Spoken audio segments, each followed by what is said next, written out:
कोटा एक ऐसी जगह जहां सपनों की तैयारी होती है, वहीं एक मां की दुनिया उजड़ गई, सपने खत्म हो गए। कोटा बिल्डिंग हादसे में 15 साल का लक्ष्मण अब इस दुनिया में नहीं रहा। विधवा मां का इकलौता सहारा जो घर से निकला था, बस इतना कहकर कपड़ा बेचकर कुछ खाकर आता हूं मां, लेकिन वो लौटकर कभी नहीं आया।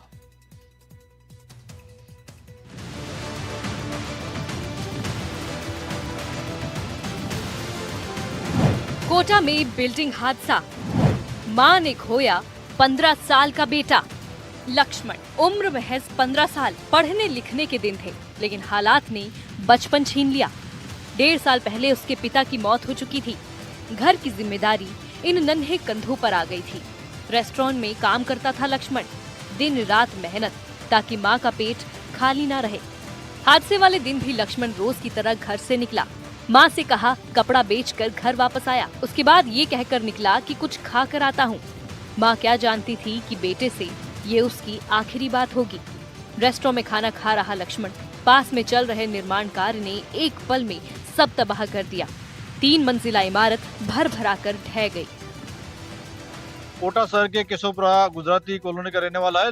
उसका लक्ष्मण के रूप में उसकी पहचान हुई है और परिवार में कमाने वाला वही था। माँ के साथ, क्योंकि विधवा माँ है, 1.5 साल पहले उसके पिता की डेथ हो चुकी है। जो समाज के लोग हैं वो यहाँ आए हैं, उनसे बात करते हैं। जी, कैसे जानकारी मिली, कैसे सूचना मिली कि लक्ष्मण की डेथ? सर, हमारे को रात को पता चला 9 साढ़े 9 बजे करीब कि भाई आपका लड़का कहाँ गया। मम्मी को बताया तो मम्मी ने बोला कि खाना खाने गया। तो मैंने बोला किस जगह गया, तो बोला कि जवाहर नगर कोई होटल है, जहाँ नौकरी करता था, उन सेठ के पास गया। कब पहले यहाँ नौकरी भी करता था जी सर। तो मम्मी ने बोला कि बेटा नौकरी वोकरी मत करे, अपना खुद का धंधा करो, घर में खाना बाना, नौकरी से काम नहीं चलेगा, अपना 2-5 हजार में कुछ गुजारा होएगा नहीं। तो बेटा 4 बच्चे हैं, मम्मी है, विधवा है, कमाने वाला कोई नहीं, एक तू ही सहारा है मेरा। ऐसे करके वो नौकरी करता था तो निकाल दिया उसको। फिर आज रात को 8 बजे करीब, 8:30 बजे करीब वो फेरी वेरी लगा के आया। फेरी लगा के बाद मम्मी को बोला कि मम्मी मैं थोड़ा खाना खा के आता हूँ और मेरे को आधा 1 घंटा लग जाएगा। तो गया फिर वो साइकिल वाले के लेके। तो 2 समाज के लड़के और थे, तो उनकी मम्मी पापा ने बोला बेटा तू मत जा, इनको साइकिल में जाने दे, खाना वाना खा के आ जाएगा। अब वो गया, जाके फिर आधे घंटे बाद एक आया, सूचना मिली हमको कि बिल्डिंग गिर गई है और आपका बच्चा दब गया है। 15 साल का लक्ष्मण कपड़ा बेचने से पहले इसी रेस्टोरेंट में काम करता था। परिवार केशवपुरा गुजराती कॉलोनी में रहता है। काम करने के बाद घर से कुछ खाकर आने के लिए कहकर निकला था मृतक बेटा लक्ष्मण।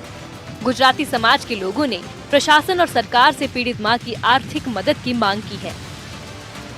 और माँ विधवा रो रो के बेहाल हो रही है। हम समाज वाले खुद हमारे खर्चे से यहाँ पर। में कितने लोग हैं लक्ष्मण के अभी 2 छोटी बहनें रह गई है, 1 छोटा भाई रह गया, एक माँ है विधवा, बाकी उसके अलावा कोई है नहीं। सरकार से क्या डिमांड है आप लोगों की? सरकार से यही कहना चाहता हूँ मैं जी सर, जो विधवा है, बच्चे हैं, उनको आप मुआवजा दो, उसका हर्जाना दो। जवान लड़का गया, 15-16 साल का लड़का है, कमाने वाला एक ही था, उसके अलावा उसके पास कोई दूसरा जुगाड़ है नहीं। बाकी जो भी सरकार को बोलता हूँ मैं, तो सरकार आप इसकी सुनो। दर्दनाक हादसे के बाद मलबे के नीचे 15 साल का लक्ष्मण दब गया। जब तक मदद पहुंची बहुत देर हो चुकी थी। माँ को जब खबर मिली तो पैरों तले जमीन ही खिसक गई। वो माँ जो पहले ही पति को खो चुकी थी, अब उसके हाथों से बेटे का सहारा भी छीन गया। पहचान हो चुकी है लक्ष्मण का? हाँ, लक्ष्मण की पहचान हो चुकी है। गुजराती मोहल्ला केशवपुरा का नाम है ये। इसका पिताजी पहले पूर्व में शांत हो गया। इसके पिताजी का नाम पपड़ी था, उम्र 15 साल है। गुजराती मोहल्ला केशवपुरा का रहने वाला है। पोस्टमार्टम वगैरह करवा? हाँ, पोस्टमार्टम की कार्रवाई पूर्ण हो चुकी है। कहाँ इंजरी लगी थी, कुछ मालूम? इसके पीछे सिर में चोटें हैं और अंदरूनी चोटें हैं, जिसके कारण दबने के कारण इसकी मृत्यु हुई है। इस हादसे में पश्चिम बंगाल के रहने वाले कोचिंग स्टूडेंट अरण्य की भी मौत हो गई। वो अपनी मां के साथ इस रेस्टोरेंट पर पहुंचा था, लेकिन कुछ देर बाद ही हादसा हुआ और दोनों मां बेटे मलबे की चपेट में आ गए। बेटे अरण्य की मौत हो चुकी है, जबकि मां सुचिता का कोटा के निजी अस्पताल में इलाज जारी है। अर्जुन अरविंद की रिपोर्ट, NDTV राजस्थान। जो अरण्य है, जिसका भी पोस्टमार्टम होना बाकी है, पश्चिम बंगाल से पेरेंट्स का आना बाकी है। जो उसकी माँ है सुचिता, वो घायल है और वो एक निजी अस्पताल में कोटा में उसका इलाज चल रहा है। तो उम्मीद करते हैं कि जो घायल हुए हैं वो जल्द स्वस्थ हैं और सरकार, जो जिन लोगों ने अपने बच्चों को खोया है, उन्हें सरकार आर्थिक मदद करे। उन्हें संवेदनाएं जो है सरकार को की तरफ से, जो शिक्षा मंत्री है, ऊर्जा मंत्री हैं, वो मौके भी पहुंचे हैं और लोकसभा स्पीकर के OSD जो हैं राजू दत्ता, वो भी रात को मौके पर प्रशासनिक अधिकारियों को निर्देश दिए हैं। तो इलाज जो है वो किया जा रहा है। तो उम्मीद करते हैं कि जो घायल हुए हैं वो स्वस्थ हों, जो ये पूरा जो घटनाक्रम हुआ, जो हादसा हो, उसकी पुख्ता जांच हो, जो जिम्मेदार हो उन्हें सजा मिलनी चाहिए, जिस तरह से लोग शहर के लोग भी कह रहे हैं। कोटा से NDTV के लिए अर्जुन अरविंद। कोटा के तलवंडी इलाके में हुए हादसे के बाद अब प्रशासन हरकत में आया है। नगर निगम के अधिकारी घटनास्थल का मुआयना कर रहे हैं, लेकिन नगर निगम के अधिकारियों समेत अन्य जांच एजेंसियां अभी पूरी तरह से सक्रिय नजर आ रही हैं। इलाके में बने निर्माण कार्य निगमों के अनुसार किए गए या नहीं किए गए, इस पर भी अब सवाल खड़े होने लगे हैं।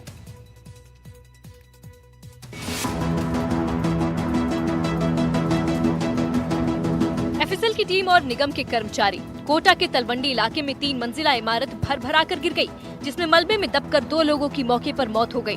हादसे के बाद अब ढही इमारत का मलबा हटाने का काम चल रहा है। JCB मशीनों की मदद से एक एक करके भारी पत्थर, सीमेंट के स्लैब और लोहे के सरिये हटाए जा रहे हैं।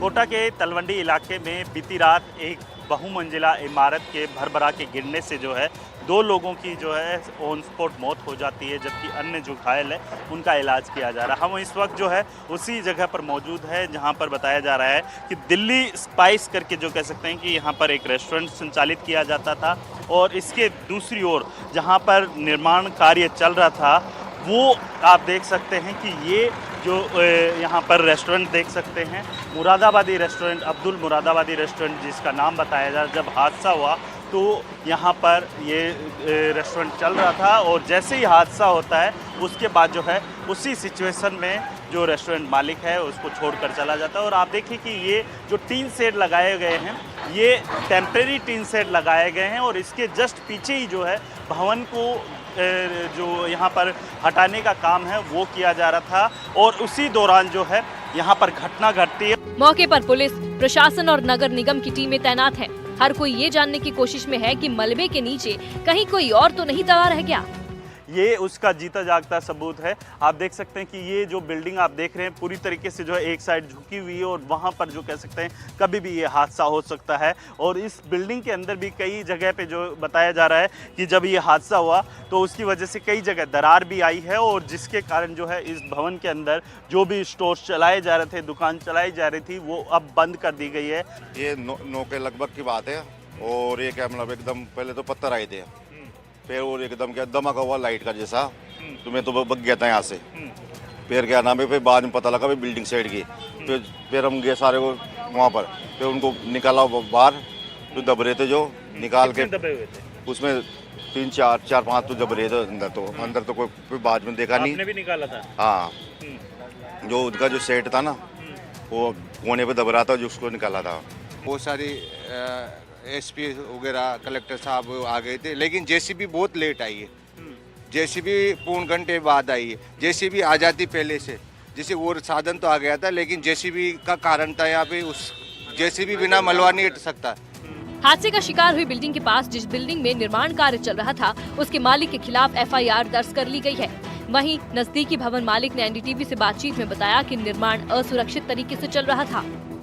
कोटा के तलवंडी इलाके में जिस तरीके से निर्माणाधीन भवन के वाइब्रेट की वजह से जो है एक दूसरा भवन है वो बरबरा कर गिर जाता है, जिसमें 2 लोगों की मौत है वो हो जाती है, और शेष जो घायल हुए हैं 14 के करीब, उन घायलों का इलाज जो है नज़दीकी अस्पताल में किया जा रहा है। मेरे साथ बातचीत करने के लिए योगेश सर हैं। योगेश सर, कितने बजे की ये घटना है और कब आप लोगों को सूचना? कल रात को 8 से 8:30 बजे के बीच में जो है इस चीज़ के बारे में जानकारी प्राप्त हुई कि ओपेरा रोड पे जवाहर नगर थाना क्षेत्र में एक बिल्डिंग है वो गिर गई है।